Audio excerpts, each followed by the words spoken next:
Welcome back to 243 Outdoors. This is Josh. Today I had a request to review the Burris XTR signature rings. I have these rings on my Ruger American Predator and a 6.5 Creedmoor, and I'm going to try to do my best to explain how these work. Sometimes when you add a 20 MOA base, that's not enough adjustment.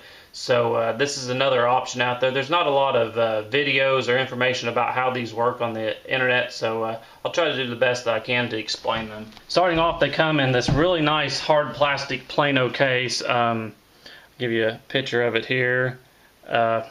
What these rings are, they have an insert, and different inserts will give you different MOA of adjustment. Typically on the rear of the scope, you want to raise it the least amount possible, and then you want to lower the front, and that's where you'll get your adjustment. You have matched pairs of these inserts.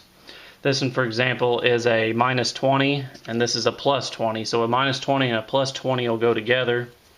You'll snap these on your tube, and they fit very well. They are plastic or nylon, but if you can look here, this side here is really thick, and this side here is really thin. You'll snap these on the inside of your rings, and on this instruction sheet here, which mine actually didn't come with instructions, they must have forgot to include them, but you can print them off the internet.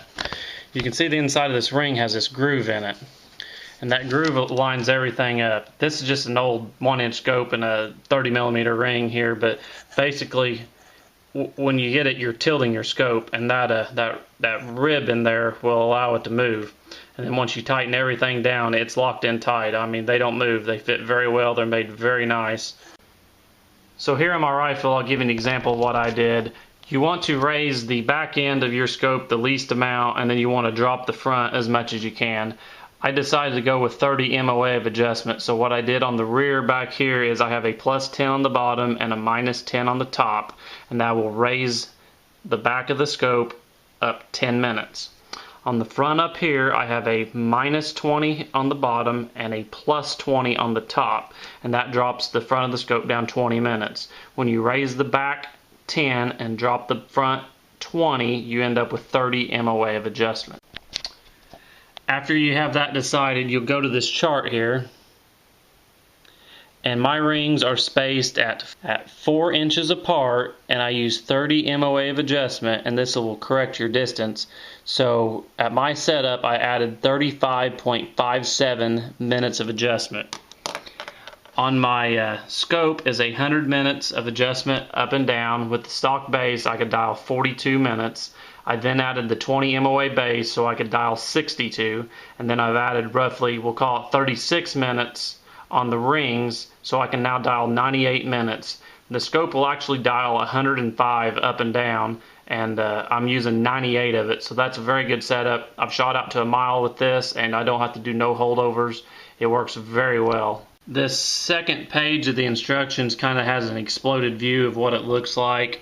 Here you can see the upper ring. This one is a -10, and it's thinner. And then the +10 here is a thicker ring, and that's how it gets the adjustment. That rib inside the ring there, it kind of free floats on that, so everything lines up. When it starts pointing up or down, you know, a flat set of rings, you're not going to be squared up. But these lock in very tight. I've had no problem with it. I actually zeroed this rifle in 3 shots once I installed it. I dialed down 36 minutes, and then I shot, and elevation was perfect, and then I just a few clicks over and I had it zeroed.